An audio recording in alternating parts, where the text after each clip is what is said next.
तो गाइस आज मैं एक्सप्लेन करूंगा Martial Universe season 12 episode 66 to 70 को।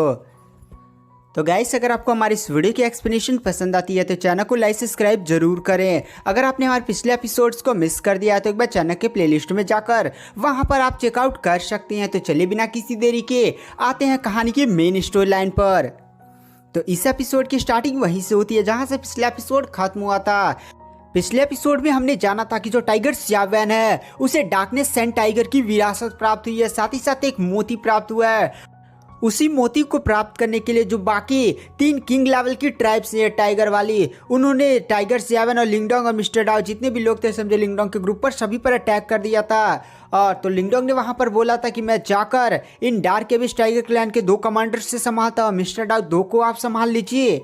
और एक को टाइगर सियावेन को बोला था जो हेवनली डीमन टाइगर क्लैन का था, और एक जो हेवनली ड्रैगन डीमन कमांडर था उसको बोला था कि भाई तुम एक को संभाल लो। यानी सामने वाले गाइस टोटल 6 वर्ल्ड स्टेज के कल्टिवेटर थे, लेकिन लिंगडोंग के पास उतनी सेनाएं नहीं थी। और ये जो टाइगर क्लैन वाले थे ना, उन्होंने लिंगडोंग के बारे में सुना था कि भाई लिंगडोंग का सपोर्ट है celestial demon martial tribe and dragon tribe के लोग कर रहे हैं। तो उन लोग को ना जल्द से जल्द इस मामले को निपटाना होगा, इससे पहले लिंगडोंग का सपोर्ट आ जाए। तो फिर इधर लिंगडोंग के 4 बंदे और उधर जो डार्क एबिस टाइगर क्लैन है, हेवनली डीमन टाइगर क्लैन और ग्राउंड शेकिंग टाइगर क्लैन, ये जो तीनों टाइगर क्लैन के 6 वर्ल्ड स्टेज के कल्टिवेटर होते हैं, वो लोग भी लड़ाई करना शुरू कर देते हैं। मतलब इतनी ज़्यादा भयानक वो लोग फाइट करते हैं ना। वो जो गुफा बनी हुई थी भाई वो गुफा ही ढह जाती है। फिर वो लोग आसमान में निकलते हैं और आसमान में मुक्का लात चले जा रहा होता है, एकदम रोशनी पर रोशनी धड़ाम धड़ाम भाई फैल रहे होते हैं। क्योंकि गाइस टोटल यहाँ पर इतनी ज़्यादा भयानक मात्रा में वर्ल्ड स्टेज के कल्टिवेटर लड़ रहे हैं, और वर्ल्ड स्टेज के कल्टिवेटर की पावर आप जानते कितनी ज्यादा भयानक होती है। इसलिए आसपास काफी ज्यादा बड़े बड़े धमाके हो रहे थे, जिसकी वजह से ना आसपास के एरिया में जितने भी कल्टिवेटर्स थे वो लोग इधर आ रहे थे कि भाई इतनी बड़ी लड़ाई क्यों हो रही है, क्या हो रहा है, क्या खजाना मिला है। इसलिए बहुत ही बड़ी भीड़ इकट्ठा हो जाती है। और वो लोग देखते हैं कि जो लिंगडोंग का ग्रुप है वह 3 किंग लेवल की जो टाइगर ट्राइब है उनके साथ फाइट कर रहा है। और जो टाइगर ट्राइब के लोग हैं उनमें टोटल 6 वर्ल्ड स्टेज के कल्टिवेटर हैं, लेकिन लिंगडोंग में उतने सारे वर्ल्ड स्टेज के कल्टिवेटर मौजूद नहीं है। लेकिन उन्हें एक बात समझ में नहीं आ रही थी कि भाई आखिर लिंगडोंग और इन टाइगर क्लैन के बीच में फाइट क्यों हो रहा है। क्योंकि वो लोग तो नहीं जानते थे कि जो टाइगर सियावेन है उसके पास डार्कनेस सेंट टाइगर की विरासत है, और उन लोग के लिए ये विरासत किसी भी काम की नहीं है। क्योंकि ये बेसिकली विरासत किसी टाइगर ब्लड लाइन वाले बंदे के लिए काफ़ी ज़्यादा इंपॉर्टेंट होगी। तो इसीलिए अगर उन लोग को पता भी चल जाएगा ना तो वो लोग उतनी ज़्यादा लड़ाई उड़ाई नहीं करेंगे। और फिर गाइस हमें टाइगर सियावेन को दिखाया जाता है जो अपने सामने के वर्ल्ड स्टेज के कल्टिवेटर के साथ फाइट करने के लिए अपना हथौड़ा यूज कर रहा होता है। ले हथौड़ा मार रहा होता है। और टाइगर सियावेन के साथ जो एल्डर फाइट कर रहा होता है ना वो हेवनली डीमन टाइगर क्लैन का बंदा था, और हेवनली डीमन टाइगर क्लैन की जो ब्लड लाइन है वो टाइगर सियावेन की बॉडी में भी है। तो वहाँ पर जो हेवनली डीमन टाइगर क्लैन का वो एल्डर होता है, मतलब वो एक एल्डर था, वह सीधे टाइगर सियावेन की तरफ देख कर कहता है देखो तुम भी टाइगर क्लैन से बिलोंग करते हो और तुम्हारे पास भी हेवनली डीमन टाइगर क्लैन की ब्लड लाइन है, और मैं हेवनली डीमन टाइगर क्लैन का एक एल्डर हूँ। तो मैं तुम्हें आदेश देता हूँ, तुम्हें जो मन का मिला है ना डार्कनेस सेंट की विरासत वाला, वो मुझे सौंप दो। तो वहाँ पर जो टाइगर सियावेन होता है उस एल्डर को पहले गंदी सी गाली देता है। और ये बात सुनकर ना उस एल्डर को काफ़ी ज़्यादा गुस्सा आ जाता है, और फिर से दोनों ही काफ़ी ज़्यादा भयानक गति के साथ फाइट कर रहे होते हैं। मिस्टर डाओ भी 2 वर्ल्ड स्टेज के कल्टिवेटर के साथ फाइट कर रहे होते हैं, काफ़ी ज़्यादा वो भी लड़ रहे होते हैं। क्योंकि मिस्टर डाओ के पास सेलेस्टियल डीमन मार्टिन ट्राइब की ब्लड लाइन थी, जिसकी वजह से उनकी पावर काफ़ी ज़्यादा भयानक थी, और वो 2 एल्डर्स को काफ़ी ज़्यादा अच्छी तरह से संभाल ले रहे होते हैं। इधर हमें लिंगडोंग का दिखाया जाता है। जो लिंगडोंग होता है वो डार्क एबिस टाइगर क्लैन के 2 उन कमांडर के साथ फाइट कर रहा होता है। दोनों धड़ाम धड़ूम फायर कर रहे होते हैं, लेकिन वहाँ पर जो लिंगडोंग होता है वो इस समय अपनी मेंटल पावर को काफ़ी ज़्यादा भयानक तरीके से अनलिस्ट कर रहा होता है। लिंगडोंग की इतनी ज्यादा भयानक मेंटल पावर को देखकर वो जो 2 डार्क एबिस टाइगर क्लैन के बंदे नहीं होते हैं वो भी काफी ज्यादा शौक हो जाते हैं कि भाई ये बंदा क्या ही चीज है, इसकी पावर इतनी ज्यादा भयानक कैसे हो सकती है। और फिर हमें आसमान में दिखाया जाता है। आसमान में भीड़ बढ़ती जा रही होती है, बहुत सारे लोग इस फाइट को देखने के लिए इधर उधर से आ रहे होते हैं, क्योंकि धमाका ही काफी ज्यादा बड़ा बड़ा हो रहा होता है।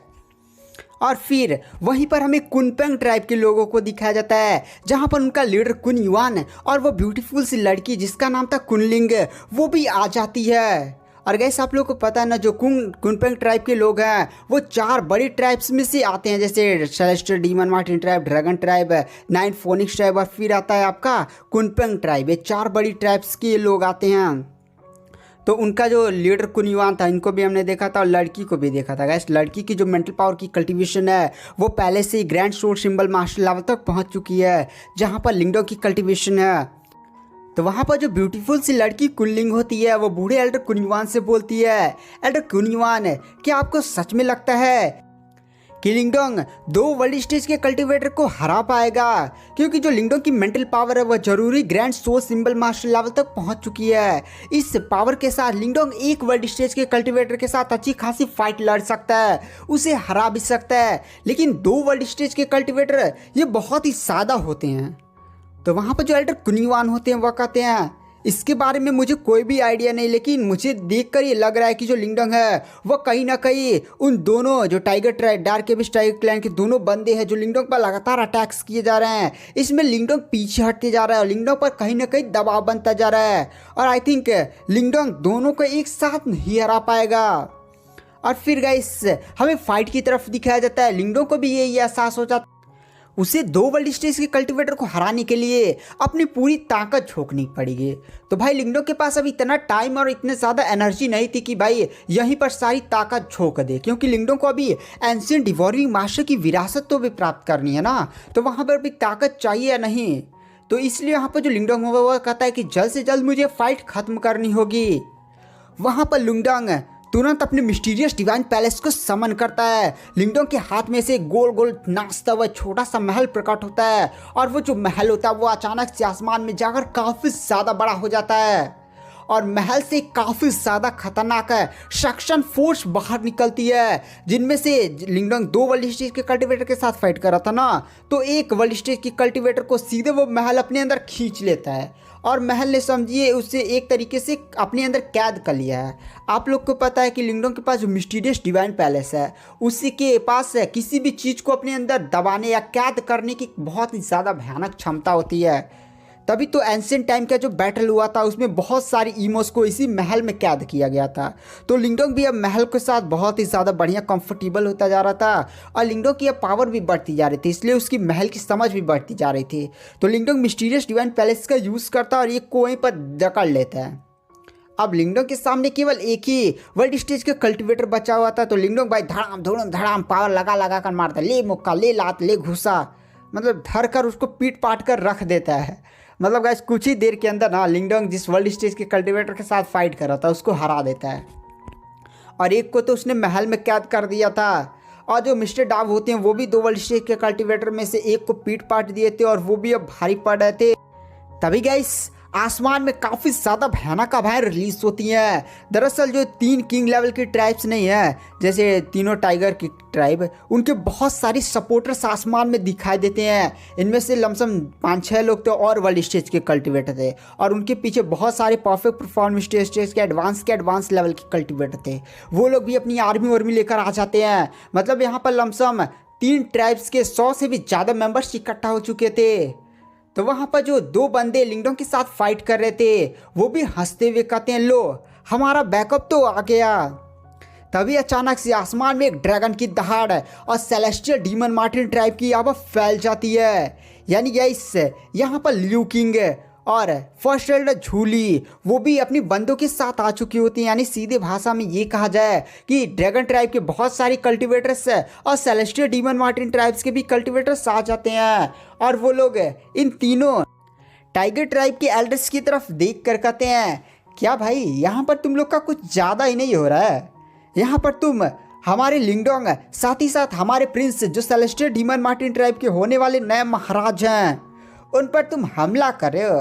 भाई तुम लोग की काफ़ी ज़्यादा हिम्मत हो गई है। और gas celestial demon martial tribe की जो फर्स्ट एल्डर झूली है ना और ये जो लियू किंग है, जो 6 एल्डर सभी नहीं आए हुए थे, वो लोग 2 ही मिलकर इनको पीट पाट सकते हैं, क्योंकि आप भी जानते हैं ये दोनों ही एल्डर्स वर्ल्ड स्टेज के एकदम पीक लेवल पर हैं और इनकी पावर काफ़ी ज़्यादा भयानक है।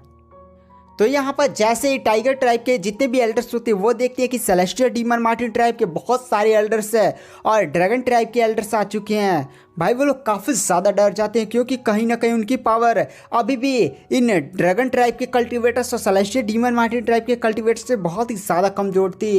इसलिए वो तुरंत उनसे माफ़ी मांगते और कहते अरे अरे भाई अरे यार गलती हो गई यार, मतलब थोड़ा सा आप समझ रहे हैं ना, मतलब थोड़ा सा घुटने उठे पर आकर माफ़ी वाफ़ी मांग लेते हैं। तो वहाँ पर वो लोग भी माफ़ कर देते हैं। लिंगडोंग भी फालतू में पंगे होंगे नहीं लेना चाहता क्यों गाइस, अगर लिंगडोंग इन्हें जान से मारने के पीछे पड़ता, बट वाई लिंगडोंग इन्हें क्यों मारे, इन्होंने बस थोड़ा सा खजाना तो छीनने की कोशिश की है। खजाना नहीं बल्कि एक विरासत, ये विरासत ये लोग भी प्राप्त कर कर अपने टाइगर क्लैन को और भी ज़्यादा स्ट्रॉन्ग करना चाहते थे। तो वहाँ पर लिंगडोंग भी इन्हें माफ़ वाफ कर देता है और लिंगडोंग इन्हें वार्निंग देता है, भाई देखो तुम्हारे मैंने एक साथी को अभी कैद कर रखा हुआ है, मैं उसे आज़ाद तो कर देता हूँ, लेकिन कभी भी विरासत के चक्कर में ना अगर मेरे भाई टाइगर श्याव्यान या मुझ पर या किसी भी बंदे पर अटैक करते हो ना तो भाई तुम्हें दौड़ा दौड़ा कर मारूंगा।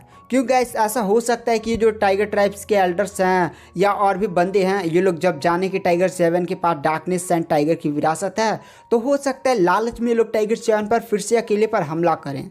तो लिंगडोंग यही धमकी दे रहा था। मिस्टर डाव भी धमकी देते हैं कि जो टाइगर 7 है वो मेरा भाई है, तो अगर तुम लोग टाइगर 7 के साथ कुछ भी करने की कोशिश करते हो ना तो तुम सीधे ही सेलेस्टियल डीमन मार्टिन ट्राइब के प्रिंस से पंगे ले रहे हो। भाई हम दौड़ा दौड़ा कर तुम्हें मारेंगे, कहीं भी छुप जाओ। तो वहाँ पर मिस्टर डाव की धमकियों की सुनकर सारे लोग काफ़ी ज़्यादा डर जाते हैं और फिर वहाँ पर जितने भी टाइगर ट्राइब के लोग होते हैं वो उनसे माफ़ी वाफ़ी मांगते हैं और वहाँ से चले जाते हैं। तो फिर वहाँ पर जो फर्स्ट एल्डर झूली होती है वो लिंगडोंग और मिस्टर डाव के पास जाते हैं और कहते हैं क्या यार, मतलब तुम लोग जहाँ भी जाते हो वहाँ भी लड़ाई कर लेते हो, थोड़ा अपना जीवन शांति से व्यतीत किया करो। तो वहाँ पर मिस्टर डाव बोलते हैं अरे यार मतलब शांति में क्या रखा है, आराम से लड़ते लड़ते जीवन बीत रहा है तो बीतने दो। फिर वहाँ पर जो गाइस मिस्टर डाव होते हैं और सारे लोग होते हैं, वहाँ थोड़ा सा कहानी फास्ट फॉरवर्ड कर रहा हूँ, इधर काफ़ी ज़्यादा बातें होती हैं कि ये वो। तो मैं यहाँ पर सीधे कहानी को फॉरवर्ड करता हूँ और सीधे एंशिएंट डिवॉर्मिंग मास्टर का जो महल है उसकी तरफ लेकर चलता हूँ। तो ये लोग जितने भी कल्टिवेटर्स होते हैं सेलेस्टियल डीमन मार्टिन ट्राइब के, लिंगडोंग का ग्रुप और इधर ड्रैगन ट्राइब के, ये सारे लोग इस टाइम खड़े होते हैं एंशिएंट डिवॉर्मिंग मास्टर के महल के सामने। ये लोग दरअसल कुछ रास्ता उस्ता तय करते हैं और फिर फाइनली इन्हें एंशिएंट डिवॉर्मिंग मास्टर का महल दिख जाता है। भाई महल आसमान में ऐसे एकदम भयानक आभाएं रिलीज करा था, काफ़ी ज़्यादा खतरनाक था महल, काला कलर का था, एकदम भयानक सा आभा रिलीज कर रहा होता है और इस टाइम महल का गेट बंद होता है। लेकिन जो महल से डरावनी आभा निकल रही होती है ना वो बहुत ही ज़्यादा भयानक होती है। लिंगडोंग का इस टाइम ग्रुप होता है celestial demon martial tribe, dragon tribe, 9 phoenix tribe और कुनपेंग ट्राइब, मतलब बहुत सारा जितने भी ट्राइब्स था इस विरासत को हासिल करने के लिए है ना, सभी कल्टिवेटर्स का इधर जमावड़ा लग चुका था। इस जमावड़े में बहुत सारे वर्ल्ड स्टेज के कल्टिवेटर थे और इस समय सारे लोग ही महल को देख रहे थे और फिर से सारे लोग एक जगह पर इकट्ठा थे। आप लोग सोच रहे होंगे कि भाई अब फिर सारे लोग एक जगह इकट्ठा क्यों गए, महल तो सामने खड़ा, तो जाओ विरासत ले लो ना। तो ऐसा नहीं है गाइस, क्योंकि महल से जो आभा निकल रही होती ना भाई इतनी ज़्यादा डरावनी होती है कि यहाँ पर जितने भी वर्ल्ड स्टेज के कल्टिवेटर्स आए होते हैं वो कांप रहे होते हैं, मतलब उनके दिल के अंदर ना एकदम धक धक हो रहा था और पूरा ऐसा जैसे शरीर कांप रहा है जो आवाज़ रिलीज हो रही थी महल से। इसलिए सब डरे हुए थे, कोई भी हिम्मत नहीं कर रहा था कि भाई महल में जाएं और फिर जो भी आगे विरासत प्राप्त करने का प्रोसेस है ना उसे हासिल करें। इसलिए सभी लोग एक दूसरे को देख रहे थे कि भाई कौन आगे जाएगा कौन आगे जाएगा। तो कुछ लमसम 12 कल्टिवेटर्स जिनमें से लमसम 8 वर्ल्ड स्टेज के कल्टिवेटर होते हैं वह सीधे हिम्मत कहलकर महल की तरफ बढ़ते हैं, क्योंकि गाइस कोई बढ़ ही नहीं रहा था, वो लोग को थोड़ा सा ज़्यादा ही जल्दी थी। तो वो लोग कहते चलो भाई हम ही ट्राई मारते हैं, ये लोग बढ़ नहीं रहे हैं, हमारा ही कंपटीशन कम होगा। और वो लोग सीधे ही एंशिएंट डिवॉरिंग मास्टर के महल की तरफ बढ़ने लगते हैं। तो वहाँ पर जो मिस्टर डाउ होते हैं वो लिंगडोंग से बोलते हैं लिंगडोंग हम भी चले क्या, वो देखो बहुत सारी कल्टिवेटर एंशिएंट डिवॉरिंग मास्टर की विरासत की महल की तरफ बढ़े हैं, तो हम भी आगे बढ़ते हैं। लेकिन जो लिंगडोंग होता है मिस्टर डाउ से बोलता है नहीं, हम लोग आके नहीं जाएंगे, मुझे बहुत ही ज़्यादा कुछ अजीब सी आभाएं महसूस हो रही हैं। ऐसा लग रहा है कि भाई महल तक पहुंचना इतना ज़्यादा आसान नहीं होगा। और फिर गाइस हमें आसमान की तरफ दिखाया जाता है, जो लमसम 12 कल्टीवेटर सीधे ही एंशिएंट डिवोरिंग मास्टर के महल की तरफ बढ़े थे ना, वो जैसे 100 मीटर के एरिया के अंदर आते हैं महल के, भाई महल का दरवाज़ा अपने आप ही खुलता है और महल के दरवाजे से एक बहुत ही ज़्यादा खतरनाक ब्लेड की रोशनी आती है। भाई ये अटैक इतना ज़्यादा पावरफुल होता है ना कि जिसमें 12 वर्ल्ड कल्टीवेटर्स बड़े थे, जिनमें से 8 वर्ल्ड स्टेज के कल्टीवेटर होते हैं, वो सीधे ही 12 के 12 उस ब्लेड की आभा से टकराते हैं और खड़ाक दे पीछे जाकर गिरते हैं। 8 वर्ल्ड स्टेज के कल्टीवेटर भाई मुंह से खून थूक देते हैं, और जो नॉर्मल कल्टीवेटर थे जिनकी कल्टीवेशन परफेक्ट परफॉर्मेंस टेस्ट के एडवांस पर थी, भाई वो लोग तो और भी ज़्यादा घायल हो जाते, वो लोग ज़मीन से उठ भी नहीं पा रहे थे, इतनी ज़्यादा भयानक वो लोग घायल हो जाते हैं। और फिर सभी लोग भाई शॉक हो जाते हैं कि भाई ये क्या हुआ। 8 वर्ल्ड स्टेज के कल्टीवेटर महल की तरफ बढ़े थे, लेकिन एक स्लैश ने सभी कल्टीवेटर्स को उठाकर बाहर फेंक दिया। आखिर ये कैसे हो सकता है, ये तो असंभव है। सभी लोग शौक में महल की तरफ देखते हैं। गाइस महल से एक आकृति काफ़ी ज़्यादा भयानक है एंट्री मारती है, मतलब ऐसे ब्लेड को ज़मीन पर खसड़ते हुए। वो आकृति सीधे एकदम डेंजर डेविलिश रूप के साथ आगे बढ़ी होती है और उसकी बॉडी से खतरनाक आभाएं रिलीज हो रही होती हैं। और गाइस उस आकृति ने जो बड़ा सा ब्लेड पकड़ा हुआ था ना, वो ही से वो अटैक कर रहा था। भाई बहुत ही ज़्यादा खतरनाक ब्लेड से आभा निकल रही होती हैं। तो वहाँ पर जो फर्स्ट एल्डर झूली, लियू किंग, ये लोग जानते थे ना कि इस महल के अंदर केवल एंशिएंट डिवोरिंग मास्टर की विरासत मौजूद है। लेकिन आखिर ये चीज़ क्या है, क्या ये एंशिएंट डिवोरिंग मास्टर तो नहीं है? लेकिन वहाँ पर जो लिंगडोंग होता है वह कहता नहीं है ये एंशिएंट डिवोरिंग मास्टर नहीं है, क्योंकि इस लिंगडोंग एंशिएंट डिवोरिंग मास्टर से मिला था। अरे आपको याद होगा लिंगडोंग ड्रैगन ट्राइब के जब वो पिरामोडियल ड्रैगन बोन नहीं प्राप्त करने जा रहा था, तो भाई लेक ओक में लिंगडोंग 6 फैक्स ड्रैगन एम्परर को हराने के लिए लिंगडोंग ने एंशिएंट डिवोरिंग मास्टर की सोल का एक हिस्सा को समन किया था ना। तो वहाँ पर लिंगडोंग ने समझे एंशिएंट डिवोरिंग मास्टर को देखा था, तो पहचान लेता भाई एंशिएंट डिवोरिंग मास्टर नहीं है। वहाँ पर जो फर्स्ट एल्डर झूली होते हैं, साथ ही साथ लियू किंग होते हैं, वो लोग नोटिस करते हैं महल के गेट के अंदर से ना जो आकृति निकली थी उसके अंदर लाइफ नहीं है, जैसे वो किसी पपेट की तरह काम कर रही है। तो फिर गाइस हमें बहुत सारे कल्टीवेटर्स को दिखाया जाता है जो इधर आए हुए थे ना, बहुत सारे वर्ल्ड स्टेज के कल्टीवेटर, लमसम 50-60 लोग ऐसे ग्रुप बनाते हैं परफेक्ट परफॉर्मेंस स्टेज के एडवांस लेवल के कल्टीवेटर। और वो लोग डिसाइड करते हैं कि ये महल का शायद ना गार्ड है, इसको अगर हम हरा देंगे तो महल के अंदर घुसने के लिए तैयार हो जाएंगे, मतलब ये गार्ड ही नहीं रहेगा तो महल के अंदर आराम से नहीं चल जाएंगे। तो जो सभी कल्टीवेटर्स होते हैं वो लोग एक साथ मिलकर बड़ा सा ऐसे खतरनाक अटैक सीधे ही उस अजीब सी आकृति पर कर देते हैं। लेकिन गाइस वो जो जितने भी कल्टीवेटर्स ने अपना हमला किया था ना, वो जो बड़ा अजीब सा पपेट नियर था वो भाई अपनी जगह से हिलता भी नहीं है और ना ही उनके अटैक की तरफ देखता भी है। जितने भी पावरफुल लमसम 20-30 वर्ल्ड स्टेज के कल्टीवेटर ने हमला किया था और 30-40 परफेक्ट परफॉर्मेंस स्टेज के एडवांस लेवल के कल्टीवेटर ने हमला किया था, भाई ये सारा अटैक सीधे ही उस पपेट की बॉडी पर धड़ाम से जाकर लगता है और सभी लोग सोचते भाई वो चीज़ खत्म हो चुकी होगी।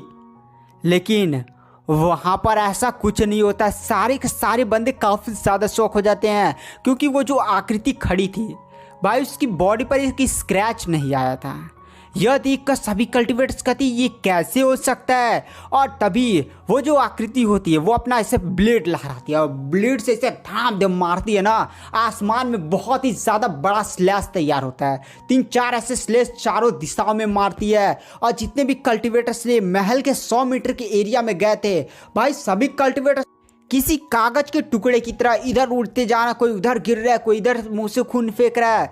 मतलब बहुत ही ज़्यादा कुछ कल्टीवेटर्स घायल हो जाते हैं। मतलब ये जो आकृति भाई बाहर निकली थी, कैसे मारा था, अपना कटाना समझे चलाया था, उतने में सभी कल्टीवेटर्स एकदम हिल जाते हैं। सभी कल्टीवेटर्स ना एकदम पागल हो जाती है, भाई ये क्या हो रहा है। आखिर आकृति जो महल से बाहर आई है वो कितनी ज़्यादा पावरफुल है, वो इतना ज़्यादा भयानक कैसे हो सकती है। Liu king, celestial demon martial tribe के फर्स्ट एल्डर, ये लोग भी इस आकृति की पावर देखकर काफ़ी ज़्यादा शौक थे, क्योंकि यहाँ पर बहुत सारे वर्ल्ड स्टेज के कल्टीवेटर थे। अगर ये लोग मिलकर लियू किंग फर्स्ट एल्डर झूली पर भी हमला करते ना तो फर्स्ट एल्डर झूली को भी अपनी जान बचाकर भागना पड़ता। लेकिन ये सामने महल से आकृति निकले वो भाई बहुत ही ज़्यादा खतरनाक है, इतनी ज़्यादा भयानक पावर। तो वहाँ पर जो फर्स्ट एल्डर झूली होते हैं साथ ही साथ ल्यू किंग होते हैं, वो लोग नोटिस करते हैं कि ये जो आकृति महल से निकली है ना वो किसी पर ऐसे हमला नहीं कर रही है। महल के 100 मीटर के रेडियस के अंदर जो भी जा रहा है भाई ये आकृति उसको 100 मीटर के रेडियस से उठाकर बाहर फेंक रही है। यानी यह पूरी तरह से ना इस पर एक समझे एक प्रोग्राम रन किया गया कर दिया गया है कि कोई भी महल के अंदर अगर 100 मीटर के रेडियस के अंदर आ जाता है तो ही ये आकृति उस पर अटैक कर उसे घायल करेगी और बाहर खदेड़ेगी। अगर कोई दूर है ना 100 मीटर से तो वो अटैक नहीं करेगी। तो वहाँ पर जो ड्रैगन ट्राइब के ल्यू किंग होते हैं वो सभी से बोलते हैं भाई एंशिएंट डिवोरिंग मास्टर का जो विरासत का महल है ना उसके अंदर प्रवेश करना इतना ज़्यादा आसान नहीं होगा।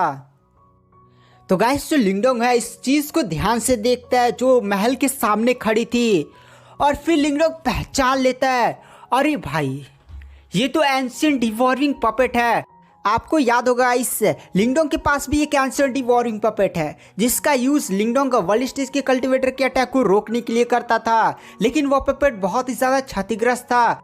तो जब लिंगडोंग नाइन टेल फॉक्स ट्राइब में गया था और फिर उसने पूर्वज से मुलाकात की थी, अरे वही पूर्वज या जो एंशिएंट डिवोरिंग मास्टर की आप एक तरह से लवर समझ सकते थे, उन्होंने क्या किया था अपनी बची हुई ताकत के साथ लिंगडोंग के पास जो नाइन टेल फॉक्स जो लिंगडोंग के पास एंशिएंट डिवोरिंग पपेट नहीं था उसको रिपेयर किया था। लेकिन गाइस वो पपेट को पूरी तरह से रिपेयर नहीं किया गया था। लेकिन लिंगडोंग के सामने जो इस टाइम पपेट खड़ा है भाई वो पूरी तरह से एकदम अपनी पूरी ताकत में खड़ा है। वर्ल्ड स्टेज के कल्टीवेटर को तो ऐसे मार रहा है जैसे मतलब बहुत ही ज़्यादा खतरनाक है। और फिर गाइस हमें एल्डर मोडी को दिखाया जाता है जो पपेट से फाइट करने के लिए आगे बढ़ते हैं। और गाइस एल्डर मोडी 9 फोनिक्स ट्राइब के फर्स्ट एल्डर हैं। आपको याद होगा इधर 4 बड़ी बड़ी ट्राइब्स हैं ना, इन चारों बड़ी बड़ी ट्राइब के जो फर्स्ट एल्डर हैं वही यहीं सबसे ज़्यादा पावरफुल है। जैसे सेलेस्टियल डीमन मार्टिन ट्राइब से फर्स्ट एल्डर झूली है और ड्रैगन ट्राइब से आप ल्यू किंग समझ सकते हैं और कुनपेंग ट्राइब से कुन युआन वो बूढ़ा एल्डर और 9 फोनिक्स ट्राइब से बूढ़ा एल्डर मोडी। तो यहाँ पर जो एल्डर मोडी होता है वो भी आगे बढ़ता है। गाइस इस एल्डर की पावर पहले से ही वर्ल्ड स्टेज की एकदम पीक पर पहुँच चुकी है। यानी अगर इसके सामने कोई नॉर्मल वर्ल्ड स्टेज का कल्टीवेटर आ जाना तो ये भाई उठा कर पटक देगा। एल्डर मोडी काफ़ी ज़्यादा भयानक गति से सीधे एंशिएंट डिवोरिंग मास्टर की महल की तरफ बढ़ने लगता है। एल्डर मोडी अपनी बॉडी से अपनी बहुत ही ज़्यादा भयानक पावर्स को रिलीज करता है और जैसे वो 100 मीटर के एरिया में एंटर करता है जो एंशिएंट डिवोरिंग पपेट होता है वो एकदम रिएक्ट करने लगता है और फिर से अपना ऐसे तलवार को उठा लेता है। तो वहाँ पर जो एल्डर मोडी होते हैं वो अपनी पूरी ताकत लगाकर 9 फोनिक्स ट्राइब की एक सीक्रेट टेक्निक का यूज़ करते हैं जिसका नाम होता है 9 फोनिक्स हेवनली स्ट्राइक। और जैसे एल्डर मोडी इस टेक्निक का यूज़ करते हैं आसमान में पूरे ऐसे 9 कलर की रोशनी फैलती है और एक बहुत ही ज़्यादा बड़ा बीम सीधे ही मतलब बहुत ही ज़्यादा एक घर जितना मोटा बीम शूट होता है उस पपेट की तरफ। लेकिन गैस जो एंशिएंट डिवोरिंग पपेट होता है वो भी आसमान में उड़ता है और ऐसे अपना तलवार जो उसके पास नहीं था ऐसे लहराता है। भाई बहुत ही ज़्यादा खतरनाक इस बार उसके अंदर से भी पावर रिलीज होती है और बहुत ही ज़्यादा खतरनाक ऐसे बड़ी से स्वाड ऐसे बीच में से जैसे आधा चंद्रमा नहीं होता है वैसे एक बहुत ही ज़्यादा खतरनाक स्वाड स्ट्राइक मारता है। भाई दोनों के अटैक आपस में टकराते और काफ़ी ज़्यादा वहाँ पर बड़ा ब्लास्ट होता है। और फिर जैसे ब्लास्ट हटता है हमें दिखाया जाता है एल्डर मोडी का वो जो बड़ा सा बीम वाला अटैक नहीं था भाई उसकी धज्जियाँ उड़ चुकी थी। साथ ही साथ है वो जो बड़ा सा ऐसे उस एंशिएंट डिवोरिंग पपेट ने नहीं ऐसे स्ट्राइक मारा था वो इतना ज़्यादा पावरफुल था कि एल्डर मोडी के अटैक को डिस्ट्रॉय तो किया था लेकिन एल्डर मोडी के छाती पर ऐसे बड़ा सा कट भी मार दिया था। खून निकल रहा था भाई उसके अंदर से और एल्डर मोडी जाकर धड़ाम से ज़मीन पर गिरे थे। तुरंत 9 फोनिक्स ट्राइब के जो बाकी एल्डर्स होते हैं वो एल्डर मोडी के पास जाते हैं और कहते हैं एल्डर मोडी अब ठीक तो है ना, थोड़ा उठाते हैं। ज़्यादा बड़ा घाव तो नहीं आया था लेकिन फिर भी गाइस एक वर्ल्ड स्टेज के कल्टीवेटर के पीक पावर रखने वाले कल्टीवेटर को हराना वो भी एक स्ट्राइक से वो कितना ज़्यादा भयानक होगा। यहाँ तक कि जो सेलेस्टियल डीमन मार्टिन ट्राइब के एल्डर झूली और ड्रैगन ट्राइब के ल्यू किंग होते हैं वो लोग भी इस पपेट की पावर देखकर काफ़ी ज़्यादा शॉक हो जाते हैं क्योंकि मूडी एक बहुत ही ज़्यादा स्ट्रॉन्ग एल्डर था। अगर सेलेस्टियल डीमन मार्टिन ट्राइब के फर्स्ट एल्डर झूली भी ना एल्डर मूडी पर अटैक करते तो भाई मूडी को उन्हें हराने में काफ़ी ज़्यादा प्रॉब्लम्स का सामना करना पड़ता। साथ ही साथ मूडी को वो इस अवस्था में नहीं पहुंचा पाते जहां पर उसके ऐसे छाती पर एक बड़ा सा स्ट्राइक लगा दिया जाए, कट लगा दिया हो और एक ही अटैक में उड़ाकर फेंक दिया गया हो। तो यहाँ पर भाई ये लोग समझ जाते हैं इस पपेट की पावर पक्का ही रीइंकार्नेशन लेवल के बराबर होगी। जैसे लिंगडोंग रीइंकार्नेशन लेवल का नाम सुनता है वो भी काफ़ी ज़्यादा शौक हो जाता है, क्योंकि उसे विश्वास नहीं होता कि एक पपेट है जिसके पास रीइंकार्नेशन लेवल की पावर है कितना ज़्यादा भयानक है। लिंगडोंग के पास जो पपेट है वो भाई रीइंकार्नेशन लेवल की पावर नहीं रखता है। अभी तो वो वर्ल्ड स्टेज के कल्टिवेटर का भी सही सामना नहीं कर पाता है। बस वो वर्ल्ड स्टेज के कल्टिवेटर के डिफेंस मतलब जो भी अटैक करेगा ना वर्ल्ड स्टेज का कल्टिवेटर, पपेट बहुत ही आसानी से रोक लेगा। वहां पर जो लिंगडोंग होता है वो कहता है ये है एक असली एंशिएंट डिवॉर्विंग पपेट की पावर। तो वहाँ पर फर्स्ट एल्डर झूली साथ लियू किंग भी इस नाम को सुनते हैं तो वो लोग लिंगडोंग से पूछते हैं भाई ये क्या है। तो वहाँ पर लिंगडोंग भी बताता है एंशिएंट डिवॉर्विंग मास्टर के पास बहुत सारे नहीं लमसम 4-5 पपेट थे जो लमसम एंशिएंट टाइप का जो इमोस का बैटल हुआ था ना उसमें सब नष्ट हो चुके थे। लिंगडोंग के पास जो था वो भी गाइस एकदम टूटा ही फूटा था, लेकिन यह शायद एक बचा हुआ है। तो लिंगडोंग उन सभी को इसके बारे में बता देता है कि यह एंशिएंट डिवॉर्विंग मास्टर का पपेट है। और एंशिएंट डिवॉर्विंग मास्टर भाई बहुत ही ज़्यादा खतरनाक बंदे थे। एंशिएंट डिवॉर्विंग मास्टर आप इस बात से सामना लगा सकते हैं जब ईमो की दुनिया के बीच की दरार इस दुनिया में ओपन नहीं हुई थी तो एंशिएंट डिवॉर्विंग मास्टर ही पहले बंदे थे जो ईमोस की दुनिया में घुस गए थे और वहाँ से बचकर भी वापस आते, क्योंकि गाइस ईमोस बहुत ही ज़्यादा स्ट्रॉन्ग होते हैं। उनकी दुनिया में घुस जाना और फिर बचकर वापस आना ये कोई हलवा नहीं है। और लिंगडोंग एक बात और इस एंशिएंट डिवॉर्विंग पपेट के बारे में जानता था। भाई जो एंशिएंट डिवॉर्विंग पपेट का जो मेन काम होता है वो डिफेंस है, यानी एंशिएंट डिवॉर्विंग पपेट्स के पास डिफेंस की बहुत ही ज़्यादा भयानक पावर होती है। और जो सामने खड़ा था भाई उसका अटैक ही इतना ज़्यादा खतरनाक था कि कोई वर्ल्ड स्टेज का कल्टिवेटर भी उसके सामने टिक नहीं पा रहा है। मतलब इतने बड़े बड़े इधर वर्ल्ड स्टेज के है महाराज हो महाराज चले गए थे, लेकिन सबको उस पपेट ने उड़ा उड़ा कर एक अटैक में फेंक दिया। तो भाई उसका डिफेंस कितना ज़्यादा भयानक होगा। लिंगडोंग यही सोचकर एकदम शॉक में होता है। और फिर कुछ समय तक फिर से शांति एकदम फैल जाती है। अब कोई भी अटैक नहीं कर रहा था महल पर, और जो एंशिएंट डिवॉर्विंग पपेट था वो भी आराम से अपना से तलवार लिए खड़ा था। उसके अंदर से काली काली रोशनी बाहर निकल रही होती है। तो फिर से यहाँ पर जैसे कितने देर तक ये लोग भी खड़े रहेंगे।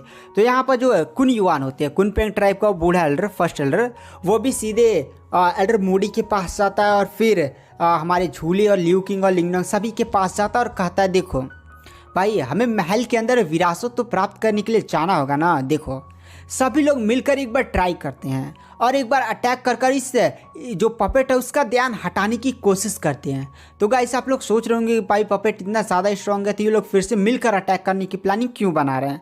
तो गाइस मिलकर अटैक करने की प्लानिंग नहीं हो रही है, बल्कि ये सभी एक दूसरे के मन में ये सोच रहे हैं ना कि भाई हम इधर इतने ज़्यादा पावरफुल एल्डर हैं और हम केवल इस ब्लड पपेट को ना उलझा कर रखेंगे। 1-2 अटैक आ रहा है इसका हम लोग बढ़िया से झेल रहे हैं और इसको बढ़िया से उलझा देंगे तो मैं किसी तरह से मौका बढ़िया पाऊंगा और अंदर घुस जाऊंगा। 5 सभी लोग यही सोच रहे थे कि भाई अच्छा खासा कोई मौका ढूंढूंगा और सीधे महल के अंदर भागूंगा। मतलब जितने भी लोग सहयोग करने के लिए माने थे ना कि ठीक है हम पपेट को हराने में आपकी मदद करते हैं, सारे लोग के मन में यही चल रहा था कि बहुत ही अच्छा खासा मौका थोड़ा सा ढूंढूंगा और तुरंत महल के अंदर भाग जाऊंगा। तो फिर यहाँ पर फर्स्ट एल्डर झूली, लियू किंग, कुन युआन और ये मूडी फिर से अपनी अपनी पावर्स यूज़ करते हैं। लिंगडोंग भी गाइस होता है वो भी अपनी पावर यूज़ करता है और बहुत ही ज़्यादा पावरफुल अटैक ये लोग फिर से एंशिएंट डिवॉर्विंग पपेट करते हैं। लेकिन गाइस जो एंशिएंट डिवॉर्विंग पपेट होता है वो फिर से अपनी स्वाड स्ट्राइक इन लोग पर करता है, बहुत ही ज़्यादा भयानक गति से मारता धड़ाम धड़ाम धड़ाम। मतलब कुछ ही अटैक्स के अंदर ही फर्स्ट एल्डर झूली, मूडी जितने भी एल्डर्स थे सबकी कहकर ले ली जाती है। यानी सभी एल्डर्स इधर उड़ते जा रहे हैं। लेकिन गाइस जो लिंगडोंग होता है वो क्या करता है, उसके पास मिस्टीरियस डिवाइन पैलेस था। तो लिंगडोंग पर जो अटैक आ रहा होता है लिंगडोंग अपनी पूरी ताकत को अपने पैर में मतलब इकट्ठा करता, भागने के लिए तैयारी होता है। लिंगडोंग को एक बढ़िया मौका मिलता है जैसे उस पर एक स्वाड स्ट्राइक आती है। आप भी जानते गए इस स्वॉर्ड स्ट्राइक को रोकना कितना ज़्यादा भयानक होता है।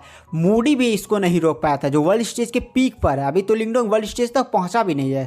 तो वहाँ पर जो लिंगडोंग होता है वो अपनी पूरी ताकत को इकट्ठा करता है और मिस्टीरियस डिवाइन पैलेस को तुरंत उस अटैक के सामने रख देता है। और मिस्टीरियस डिवाइन पैलेस आप भी जानते हैं एंशिएंट रैंकिंग के 10वें नंबर वाला वीपन है और इसकी पावर बहुत ही ज़्यादा भयानक है।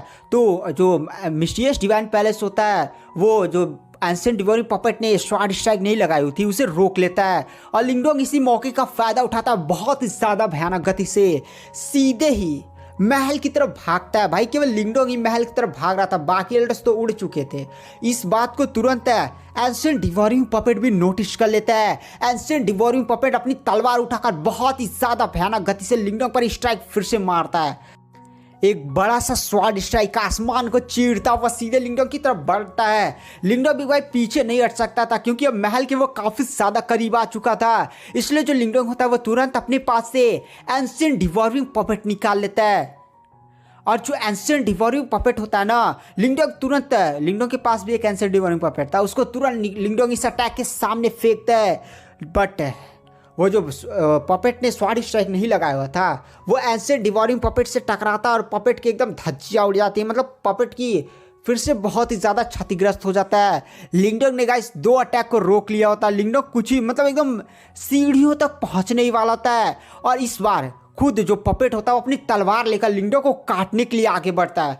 भाई इतनी ज़्यादा उसकी भयानक स्पीड थी ना, वो कुछ ही सेकंड के अंदर लिंगडोंग के एकदम सर पर ऐसे मारने ही वाला होता, चीरने ही वाला होता है लिंगडोंग को। मिस्टर डाउ और टाइगर सैवन भी चिल्लाते लिंगडोंग भाई संभल कर। सभी लोग शौक में लिंगडोंग को देख रहे होते हैं, लेकिन गाइस वो पपेट रुक जाता है क्योंकि लिंगडोंग ने महल की सीढ़ियों पर अपना कदम रख दिया होता है। लिंगडोंग का भी एकदम दिल धक धक धक धक धड़क रहा होता है। लिंगडोंग अपने पीछे देखता है। दरअसल ये जो पपेट था ना, उसका काम था कि जो भी कल्टीवेटर महल की सीढ़ियों पर अपना कदम रख देता है तो कल्टीवेटर को वो नहीं मारेगा। अगर महल के सीढ़ियों से लिंगडोंग नहीं पहुंच पाता तो भाई लिंगडोंग के 2 टुकड़े हो चुके होते हैं। मतलब लिंगडोंग भी एकदम धक धक कर रहा था उसका सीना।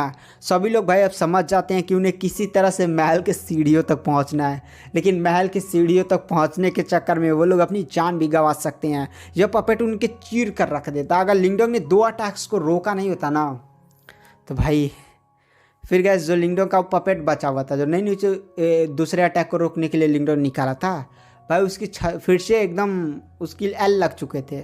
लेकिन लिंगडोंग भाई फिर से रख लेता है क्योंकि उसके पास एंशिएंट डिवोरिंग पपेट था, sorry gas ancient devouring symbol की पावर थे। तो हो सकता है लिंगडोंग फ्यूचर में उसे रिपेयर कर सके, तो इसलिए लिंगडोंग उसे रख लेता है।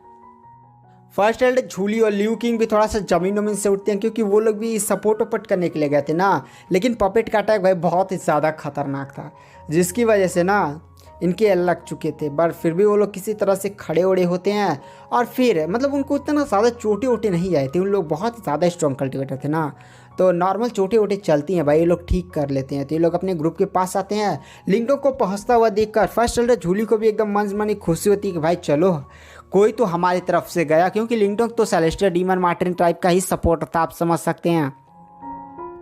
लिंगडोंग भी पीछे देखता और फिर महल की सीढ़ियों पर अपना कदम आगे बढ़ाने लगता है।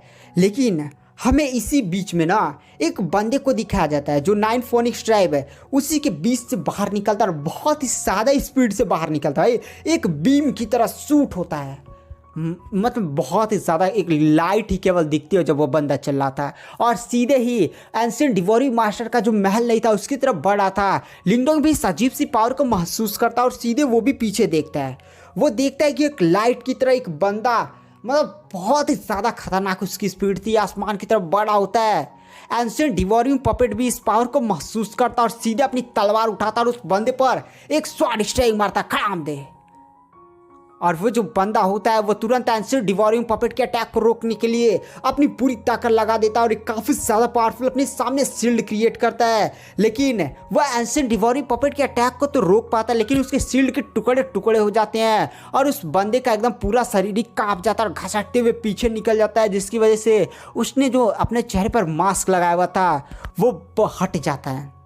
और वो जो बंदा होता है वो अपनी पूरी ताकत लगाकर एंशिएंट डिवोरिंग मास्टर की महल की तरफ भागता है, लेकिन एंशिएंट डिवोरिंग पपेट फिर से बहुत ही ज़्यादा खतरनाक ऐसा गला ही एकदम उस बंदे का काटने वाला होता है। लेकिन वो भी बंदा इस अटैक को रोक लेता, अपने हाथ से ऐसे एंशिएंट डिवोरिंग पपेट के स्वाड स्ट्राइक को ऐसे रोकता है। भाई उसका हाथ ऐसे कट जाता है, खून निकल रहा होता है, लेकिन ऐसे कुछ 2-3 अटैक झेलने के बाद वो बंदा पहुंच जाता है।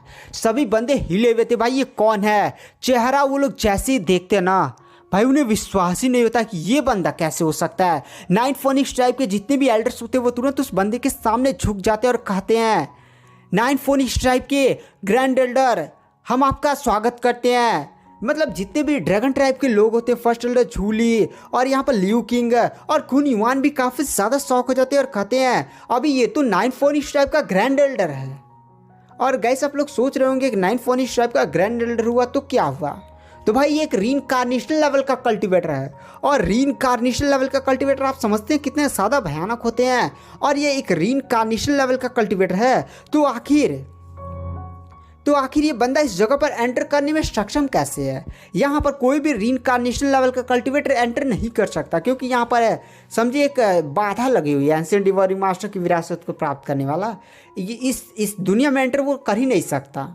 तो इसी बात से सभी लोग शौक थे कि भाई ये रीइंकार्नेशन लेवल का कल्टीवेटर है, आखिर ये यहाँ पर कैसे आ गया। गाइस जो नाइट फोनिक्स ट्राइब का ये ग्रैंड एल्डर है ना, उसका नाम होता है ज़्यूफेंग, और वो भी सीढ़ियों तक तो पहुँचने में सक्षम हो जाता है। मतलब पहले पर लिंगडोंग था, मतलब लिंगडोंग थोड़ा सा आगे ही था, और फिर वहाँ पर ज़्यूफेंग भी पहुँच जाता है। ज़्यूफेंग पहुँचने के बाद वो जो पपेट होता है उस पर अटैक नहीं करता है। तो आसपास के सभी बंदे हिले हुए थे, भाई ये बंदा यहाँ पर कैसे आ गया।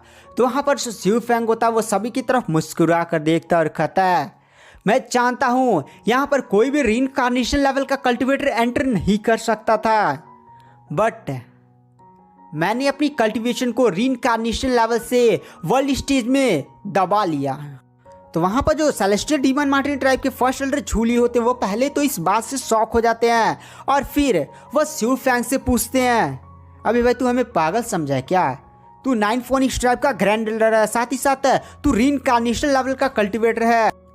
तो जब एक कल्टीवेटर रीइंकार्नेशन लेवल तक पहुंच जाता है तो उसकी आभा चेंज हो जाती है। नॉर्मल वर्ल्ड स्टेज के कल्टीवेटर के मुकाबले उस बंदी की आभा काफ़ी ज़्यादा खतरनाक होती है। यानी अगर तू अपनी कल्टीवेशन को भी वर्ल्ड स्टेज तक कर लेता है तो भी तेरे पास रीइंकार्नेशन लेवल की आभा रहेगी ना, तो तू इस जगह पर एंटर कर कैसे कर गया, वही ये सारे लोग पूछते हैं। तो वहाँ पर जो नाइट फोनिक्स ट्राइब का ग्रैंड एल्डर होता है ज़्यूफेंग, वो हंसने लगता है, और फिर वहाँ पर वो कहता है, अरे तुम लोग नहीं समझोगे, मेरे नाइट फोनिक्स ट्राइब में एक ट्रीजर है जिसका यूज़ करते हुए मैंने अपनी आभा को ही चेंज कर लिया, जिसकी वजह से ना मैंने समझो अपनी आभा को और कल्टीवेशन को दबा कर रखा हुआ है, और यहाँ का जो नियम है वो मुझे अंदर आने की परमिशन दे दिया है। और वहाँ पर जो गाइस मोडी होता है वो तो काफ़ी ज़्यादा खुश हो जाता है, क्योंकि उसके ग्रैंड एल्डर यहाँ पर आ चुके थे, और ग्रैंड एल्डर रीइंकार्नेशन लेवल के कल्टीवेटर थे, पक्का ही विरासत को प्राप्त कर लेंगे। भाई उसके अंदर कॉन्फिडेंस तो भर भर कर आ जाता है, सीना तान कर एकदम खड़ा था। तो वहाँ पर जो लियू किंग होते हैं सर ड्रैगन ट्राइब के, वो भी ज़्यूफेंग का मजाक उड़ाते हुए कहते हैं, भाई तुम नाइट फोनिक्स ट्राइब वाले कितने ज़्यादा बेशर्म हो यार। हमारे dragon tribe, celestial demon martial tribe, Kunpeng tribe सभी लोगों ने यहाँ के नियमों का पालन किया और अपने किसी भी रीइंकार्नेशन लेवल के कल्टीवेटर को किसी भी इस तरह के उपाय के साथ नहीं भेजा। तो वहाँ पर ज़्यूफेंग हंसने लगता और कहता, भेजोगे कैसे भाई, तुम लोग के पास कोई ऐसा ट्रीजर है क्या जिसकी वजह से तुम लोग अपनी आभा को ऐसे चेंज कर सकते हो। भाई होना भी तो चाहिए ना, अगर तुम्हारे पास होता तो तुम लोग पक्का ही भेजते। और सॉरी गाइस, दरअसल मैंने आपको ज़्यूफेंग किस तरह से सीढ़ियों तक पहुंचा था ना, वो कहानी थोड़ा सा मिस कर दिया, तो यहाँ पर मैं बता देता हूँ। ज़्यूफेंग ना एक क्लोन टेक्निक यूज़ करता है, जिसकी वजह से वो क्या करता है ना, 4 क्लोन्स बना लेता है, और 4 क्लोन्स से ना ऐसे मतलब 4 क्लोन्स से चारों बंदे इधर उधर ऐसे खिचड़ बिचड़ भागते हैं। तो वो सोचता है कि जो एंशिएंट डिवोरिंग पपेट है वो उसको चकमा दे देगा, लेकिन एंशिएंट डिवोरिंग पपेट कुछ ही सेकंडों के अंदर उसके 3 पपेट को ऐसे डिस्ट्रॉय कर देता है। और ऐसे ये जो ज़्यूफेंग था वो अपनी पूरी ताकत लगाकर चौथा ही था, तो यह चौथा वो रियल था, तो एकदम सीढ़ियों तक पहुंचने ही वाला होता है, लेकिन एंशिएंट डिवोरिंग पपेट उसको भी काट देता है। एकदम बीच से ऐसे काट देता है। सभी लोग शौक थे भाई। अब तो यहाँ पर लगता है ये जो ज्यू फेंग वो मर चुका था, लेकिन ज्यू फेंग मरा नहीं था, बल्कि उसने मतलब उसकी क्लोन टेक्निक इतनी ज़्यादा भयानक हो चुकी थी ना कि उसने अपनी बॉडी का मतलब बॉडी को छोटा कर चौथे वाले क्लोन के अंदर छुपा दिया था। ऐसे बीच से उसने काट दिया था, लेकिन उसका जो बॉडी था वो छोटा सा हो गया था ना, ऐसे क्लोन के अंदर घुस गया था, जिसकी वजह से ना लास्ट मौके पर वो सीढ़ियों तक पहुंच जाता है। क्यों गाइस, उसने अपनी कल्टीवेशन को डाउन कर लिया था। अगर वह एंशिएंट डिवोरी पपेट के स्ट्राइक में पड़ जाता तो भाई उस मर जाता पक्का, मतलब बॉडी के टुकड़े टुकड़े हो जाते और वह बंदा वहीं पर जान से मारा जाता। तो मतलब उसने अटैक को रोका था। जो पहला अटैक था, मैंने आपको थोड़ा सा पिछले एपिसोड में गलत बता दिया है, पिछले नहीं थोड़ा सा पीछे आपको गलत बता दिया है। उसने 2 अटैक को नहीं झेला था, केवल पहले अटैक को झेला था। और पहले अटैक को जब उसने झेला था ना तो भाई उसका पूरा शरीर कांप चुका था। और दूसरे अटैक में उसने क्लोन टेक्निक यूज़ किया था, लेकिन अपना लास्ट मौके पर क्लोन के अंदर अपनी बॉडी को छुपा लिया था, तो किसी तरह से पहुँच जाता। और जो बाकी की कहानी हुई थी वो ऐसे थी। तो वहाँ पर जो एल्डर ज्यू फेंग होता है वो भी लिंगडों को सीढ़ियों पर देखता है, और वह कुछ अजीब ही तरह से लिंगडों को देखता है, जैसे कि वह लिंगडों को सीढ़ी से उठाकर फेंकना चाहता हो कि भाई जा तू विरासत लेगा। और फिर वह लिंगडोंग से पूछता है, अच्छा तुम्हारा नाम लिंगडोंग है क्या? तो लिंगडोंग भी उसके बात करने के स्टाइल और उसकी अंदाज़ों से भाई समझ जाता है कि भाई इसका इरादा क्या है, इसलिए वह कहता हाँ मेरा नाम है लिंगडोंग। तो वहाँ पर जो ज्यू फेंग होते हैं वो लिंगडोंग की तरफ देखते हैं और कहते हैं, भाई मैंने तुम्हारे बारे में काफ़ी ज़्यादा सुना है, 2-2 हाथ करना चाहोगे क्या? तो भाई समझ जाता है कि लिंगडोंग कि भाई ये जो ज्यू फेंग है उसको उठाकर सीढ़ियों से फेंकना चाहते हैं और विरासत खुद हड़पना चाहते हैं। इसलिए वहाँ पर जो लिंगडोंग होता है वो भी डरता नहीं था गाइस। ज्यू फेंग ने अपनी कल्टीवेशन को दबा कर रखा था, वो और अपनी कल्टीवेशन को यहाँ पर अनलिश भी नहीं कर सकते। और ये भी अब एक वर्ल्ड स्टेज की कल्टीवेटर की समानी है, लेकिन गाइस एक रीइंकार्नेशन लेवल का कल्टीवेटर के पास अनुभव काफ़ी ज़्यादा होता है यार। और उसने अपनी पावर को भी दबाया हुआ वर्ल्ड स्टेज में, लेकिन वो वर्ल्ड स्टेज के एकदम टॉप लेवल पर होगा। तो यहाँ पर लिंगडोंग को परेशानी तो होगी, लेकिन लिंगडोंग इतनी आसानी से तो हारेगा नहीं। तभी इधर से लियू किंग है, साथ ही साथ फर्स्ट एल्डर झूली की भी आवाज़ आती है, ज्यू फेंग तुम वो हमारा बंदा है लिंगडोंग, अगर इसको कुछ छूओगे ना तो भाई यहाँ पर मार काट हो जाएगी, यहाँ पर लड़ाई हो जाएगी, 9 फोनिक स्ट्राइक पर एकदम अटैक कर दिया जाएगा, तुम्हारे एल्डर्स की कहकल ले ली जाएगी। तो संभल कर, इधर हम भी खड़े हैं, इधर हमारे पर भी ध्यान दिया करो।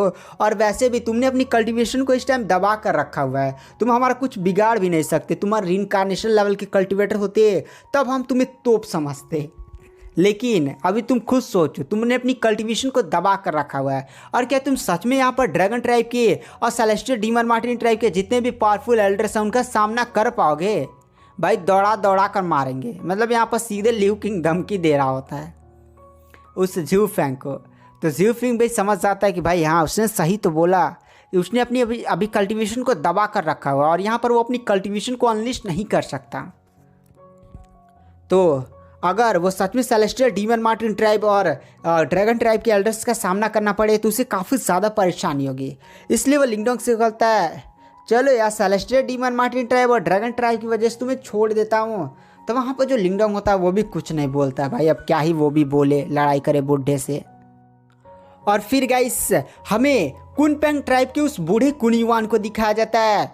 भाई वो भी अब गुस्सा आ जाता है कि भाई मेरे ट्राइब का कोई नहीं गया, और वो भी अपनी पूरी ताकत लगाकर सीधे एंशिएंट डिवोरिंग महल की तरफ बढ़ने लगता है। तो एंशिएंट डिवोरिंग पपेट उसको भी रोकने के लिए उस पर एक काफ़ी ज़्यादा पावरफुल स्वाड स्ट्राइक से अपनी बार मारता है।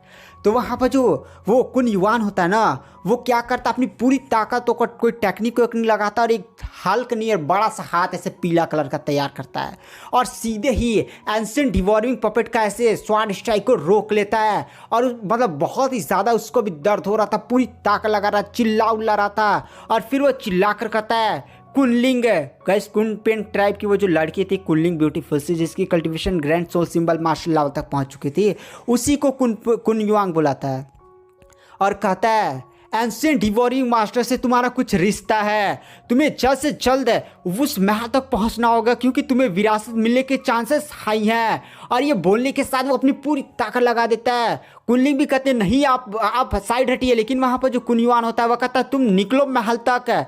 और वो अपने हाथ से ही ना उस तलवार को ऐसे पकड़े हुए था, मतलब वो कुछ सेकंड तक ना उस एंशिएंट डिवॉर्मिंग पपेट के अटैक मतलब रोक लेता है। सीधे कहने का मतलब यह है एंशिएंट डिवॉर्मिंग पपेट के अटैक को रोक लेता है कुछ सेकंड तक। और उसी मौके का फ़ायदा उठाती वो लड़की कुनलिंग और सीधे ही वो तीसरी बंदी एंशिएंट डिवॉर्मिंग मास्टर के महल तक पहुंच जाती है। लेकिन गाइस वो कुन युआन बूढ़े ने ना उस पपेट के अटैक को तो रोक तो लिया था लेकिन कुछ सेकंड तक, लेकिन पपेट के स्वाड स्ट्राइक ने ना उसके हाथ को काट दिया था। जिस हाथ से उसने रोका था ना, कुछ टाइम रोकने के बाद उसके हाथ को काट दिया था। लेकिन यहाँ पर कुन युआन एक वर्ल्ड स्टेज के पीक लेवल का कल्टिवेटर है, उसको इस टाइम दर्द तो हुआ है लेकिन उसका हाथ कुछ टाइम में उग जाएगा, क्योंकि ऐसे वो वर्ल्ड स्टेज का कल्टिवेटर और काफ़ी ज़्यादा खतरनाक ये लेवल होता है यार। लेकिन वहाँ पर कुनलिंग को अपनी आंखों में थोड़ा सा आंसू भी आ जाता है कि उसके एल्डर ने उसके लिए अपना हाथ कुर्बान कर दिया। हाथ वापस तो आ जाएगा लेकिन ऐसी कुर्बानी आप समझ रहे ना। और गाइस इस लड़की का एंशिएंट डिवॉरिंग मास्टर से कुछ संबंध है। आपने इस कुन युआन से भी सोचा है कि तुम्हारा चांसेस बनता है कि तुम एंशिएंट डिवॉरिंग मास्टर की विरासत को प्राप्त कर सकती हो, इसलिए उस बूढ़े ने उसको भेजा था। भाई पता नहीं कौन सा संबंध है। और इसी के साथ यह सीज़न 12 यहीं पर एंड हो जाता है। टोटल 3 बंदे एंशिएंट डिवॉरिंग मास्टर के इस समय महल के गेट के सामने खड़े हैं और ये तीनों बंदे एंशिएंट डिवॉरिंग मास्टर के गेट के ऐसे दरवाजे को ओपन करते हैं। और इसी के साथ ये सीरीज़ का सीज़न 12 यहीं पर एंड हो जाता है। सीज़न 12 स्टार्ट होगा जहाँ पर ये लोग एंशिएंट डिवॉरिंग मास्टर की विरासत को हासिल करेंगे और फिर इमोस आएंगे। और इसके बाद जो लिंगडोंग है वह जाएगा डाउ सेक्ट वापस और वहाँ पर ही सारी बैटल यहीं पर शुरू होगी। सीज़न 30 के जो भी एपिसोड्स आएंगे भाई वो बहुत ही ज़्यादा भयानक होंगे, इतने ज़्यादा दिलचस्प, भयानक, रोमांचक, जो भी आप कह सकते हैं ना। सारा मिस्ट्री ट्रेजर सीज़न 30 से स्टार्ट होगा, क्योंकि लिंगडोंग विरासत हासिल करेगा, डाउ सेक्ट वापस जाएगा, इमोस की दुनिया का दरवाज़ा खुलेगा नहीं, लिंगडोंग वर्ल्ड स्टेज तक पहुंचेगा, रीइंकार्नेशन लेवल तक पहुंचेगा, गॉड लेवल, पता नहीं क्या क्या आएगा यार। मज़ा तो मज़ा ही आएगा। तो इसी के साथ सीज़न 12 यहीं पर एंड कर देते हैं। Thank you, bye bye.